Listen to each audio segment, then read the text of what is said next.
ಈ ದಿನದ ಜಾಥಾವನ್ನ ಉದ್ಘಾಟನೆ ಮಾಡಬೇಕು. ಮತ್ತೆ ನಮ್ಮ ಜೊತೆ ಈ ದಿನ ಜಿಲ್ಲೆಯ ಹೆಚ್ಚುವರಿ ಪೊಲೀಸ್ ಶ್ರೀ ಆರ್.ಎಸ್. ಪಾಟೀಲ್ ಅವರು, ಕಾರ್ಯದರ್ಶಿಗಳಾಗಿರ್ತಕ್ಕಂಥ ಶ್ರೀ ಭೀಮಾಶಂಕರ್ ಅವರು, ಮತ್ತೆ ನ್ಯಾಯವಾದಿಗಳ ಸಂಘದ ಎಲ್ಲ ಸದಸ್ಯರು ಮತ್ತೆ ನಮ್ಮ ನ್ಯಾಯಾಲಯದ ಸಿಬ್ಬಂದಿ ಜಾಥಾ ಪ್ರಾರಂಭವಾಗ್ತಿದೆ. ಎಲ್ಲರೂ ದಯವಿಟ್ಟು ಜಾಥಾ ಮುಗಿಯುವವರೆಗೆ ನಮ್ಮ ಜೊತೆ ಇರ್ಬೇಕಂತೇಳಿ ವಿನಂತಿ ಮಾಡಿಕೊಳ್ತೀನಿ.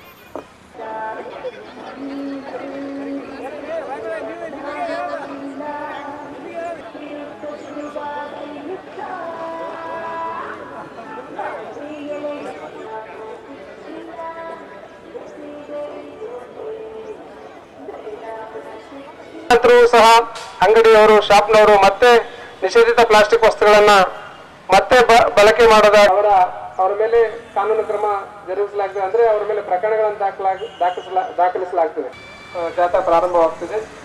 ಎಲ್ಲರೂ ದಯವಿಟ್ಟು ಜಾಥಾ ಮುಗಿಯುವವರೆಗೆ ನಮ್ಮ ಜೊತೆ ಇರ್ಬೇಕಂತೇಳಿ ವಿನಂತಿ ಮಾಡಿದ ಸಂಘ, ಶಶಿ ಚಾರಿಟೇಬಲ್ ಟ್ರಸ್ಟ್, ವಿಜಯ ವಿಠಲ ಸೇವಾ ಸಂಸ್ಥೆ ಹಾಗೂ ವಿವಿಧ ಸರ್ಕಾರಿ ಇಲಾಖೆಗಳು ಮತ್ತು ಸಂಘ ಸಂಸ್ಥೆಗಳ ವತಿಯಿಂದ ಸಾರ್ವಜನಿಕ ಪ್ಲಾಸ್ಟಿಕ್ ಚೀಲಗಳು, ಕಪ್ಪರು, ತಟ್ಟೆಗಳು, ಪ್ರಾಗಳು, ಬಾಟಲಿಗಳು ಹಾಗೂ ಇತರ ಪ್ಲಾಸ್ಟಿಕ್ ವಸ್ತುಗಳು 100 ವರ್ಷಗಳಾದರೂ ಸಂಪೂರ್ಣವಾಗಿ ಕಡಿಮೆಯಾಗಿಲ್ಲ.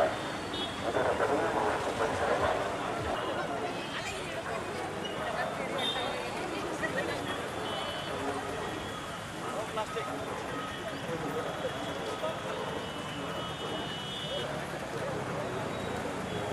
ತಟ್ಟೆಗಳು, ಸ್ಟ್ರಾಗಳು, ಬಾಟಲಿಗಳು ಹಾಗೂ ಇತರೆ ಪ್ಲಾಸ್ಟಿಕ್ ವಸ್ತುಗಳು 100 ವರ್ಷಗಳಾದರೂ ಸಂಪೂರ್ಣವಾಗಿ ಕರಗುವುದಿಲ್ಲ. ಜೀವಕ್ಕೂ ಅಪಾಯ ಉಂಟಾಗುತ್ತಿದೆ. ಸಾರ್ವಜನಿಕರಲ್ಲಿ ನಮ್ಮ ಮನವಿ, ಏಕ ಬಳಕೆ ಪ್ಲಾಸ್ಟಿಕ್ ಬಳಕೆಯನ್ನು ಸಂಪೂರ್ಣವಾಗಿ ತ್ಯಜಿಸಿ. ಕಚೇರಿ ಹಾಗೂ ಸಾರ್ವಜನಿಕ ಸ್ಥಳಗಳನ್ನು ಸ್ವಚ್ಛವಾಗಿಟ್ಟುಕೊಳ್ಳಿ.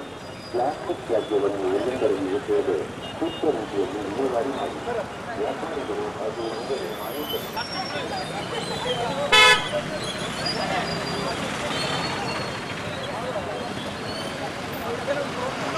ಮುಖ್ಯವಾಗಿ ನಮ್ಮ ಯಾದಗಿರಿ ನಗರದ ಅಲ್ಲಲ್ಲಿ ನೋಡಿದ್ರೆ ಎಲ್ಲೆಂದರಲ್ಲಿ ಪ್ಲಾಸ್ಟಿಕ್ ಹಾವಳಿ ಮತ್ತು ಪ್ಲಾಸ್ಟಿಕ್ ಕ್ಯಾರಿಯರ್ಗಳಿಂದ ತುಂಬಿಕೊಂಡಿದೆ. ಹಾಗಾಗಿ ಸಾರ್ವಜನಿಕ ಹಿತದೃಷ್ಟಿಯಿಂದ ಪ್ರಕಟಿಸಲಾಗಿದೆ.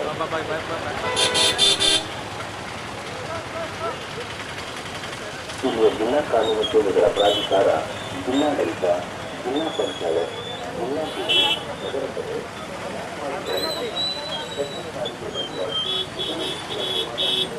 ಅರಿವನ್ನು ಮೂಡಿಸುವಂತಹ ಒಂದು ಉದ್ದೇಶದ ಒಂದು ಕಾರ್ಯಕ್ರಮ ಆಗಿದೆ. ಇದರಲ್ಲಿ ಈ ದಿನ 2ನೇ ದಿನವಾಗಿ ನಮ್ಮ ಜಿಲ್ಲಾ ವಕೀಲರ ಸಂಘದ ಅಧ್ಯಕ್ಷರು ಆರ್.ಎಸ್. ಪಾಟೀಲ್ ಅವರು ಮತ್ತು ಎಲ್ಲ ಪದಾಧಿಕಾರಿಗಳು ಹಾಗೂ ಸಂಘದ ಎಲ್ಲ ಸದಸ್ಯರು ಹಾಜರಿರ್ತಾರೆ. ಹಾಗೂ ಹೆಚ್ಚಿನದಾಗಿ ಪ್ರತಿದಿನ ಬೆಳಗ್ಗೆಯಿಂದ ಸಂಜೆವರೆಗೆ ನಮ್ಮ ಜೊತೆ ಕೆಲಸ ಮಾಡುವಂಥ ನಮ್ಮ ಜಿಲ್ಲಾ ನ್ಯಾಯಾಲಯದ ಎಲ್ಲ ಸಿಬ್ಬಂದಿ ವರ್ಗದವರು ಹಾಗೂ ನನ್ನ ಎಲ್ಲ ಸಹೋದ್ಯೋಗಿ ನ್ಯಾಯಾಧೀಶರು ಸಹ ಈ ದಿನ ಕಾರ್ಯಕ್ರಮದಲ್ಲಿ ಪಾಲ್ಗೊಂಡಿದ್ದಾರೆ. ಹಾಗೆ ನಮ್ಮ ಜೊತೆ ಈ ದಿನ ಹೆಚ್ಚುವರಿ ಜಿಲ್ಲಾ ಪೊಲೀಸ್ ವರಿಷ್ಠಾಧಿಕಾರಿಗಳು ಸಹ ಹಾಜರಿದ್ದಾರೆ. ಎಲ್ಲರೂ ಈ ದಿನ ಸಾರ್ವಜನಿಕರಲ್ಲಿ ಈ ಒಂದು ಪ್ಲಾಸ್ಟಿಕ್ ನಿಷೇಧವನ್ನ ಜಾರಿಗೊಳಿಸಬೇಕು. ಹಾಗೆ ಪ್ಲಾಸ್ಟಿಕ್ ಬಳಕೆಯನ್ನ ಮಾಡಬಾರ್ದು. ಮರುಬಳಕೆಯಾಗುವಂಥ ಪ್ಲಾಸ್ಟಿಕ್ ಅನ್ನ ಮಾತ್ರ ಬಳಕೆ ಮಾಡಿ ನಿಷೇಧಿತ ಪ್ಲಾಸ್ಟಿಕ್ ಅನ್ನ ಸ್ವ ಉದ್ದೇಶದಿಂದ ಸ್ವ ಇಚ್ಛೆಯಿಂದ ಬಿಡಬೇಕು ಅನ್ನುವಂಥ ಒಂದು ಜಾಗೃತಿ ಮೂಡಿಸುವಂಥ ಉದ್ದೇಶ ಹೊಂದಿದ್ದೇವೆ. ಈ ಒಂದು ಕಾರ್ಯಕ್ರಮ ಮುಂದೆ ಈ ಜಾಥಾದ ಮೂಲಕ 1 ವಾರದವರೆಗೆ ಮುಂದುವರೆದು ನಂತರ ಈಗಾಗಲೇ ನಮ್ಮ ಸದಸ್ಯ ಕಾರ್ಯದರ್ಶಿಗಳು ಹೇಳಿದಂತೆ ಮತ್ತೆ ಮುಂದುವರಿಸಿದ್ರೆ ಅದರಿಂದ ದಂಡ ವಿಧಿಸುವಂಥದ್ದು, ನಂತರ ಶಿಕ್ಷೆಯವರೆಗೆ ಪ್ರಕರಣದವರೆಗೆ ಹೋಗುವಂಥ ಅವಕಾಶ ಒಂದು ಸಾಧ್ಯತೆ ಇರುತ್ತೆ. ಹಾಗಾಗಿ ಅದರ ಬಗ್ಗೆ ಜಾಗೃತಿಯನ್ನು ಮೂಡಿಸುವಂಥದ್ದು ಈ ಒಂದು ದಿನದ ಒಂದು ಮುಖ್ಯ ಉದ್ದೇಶವಾಗಿದೆ.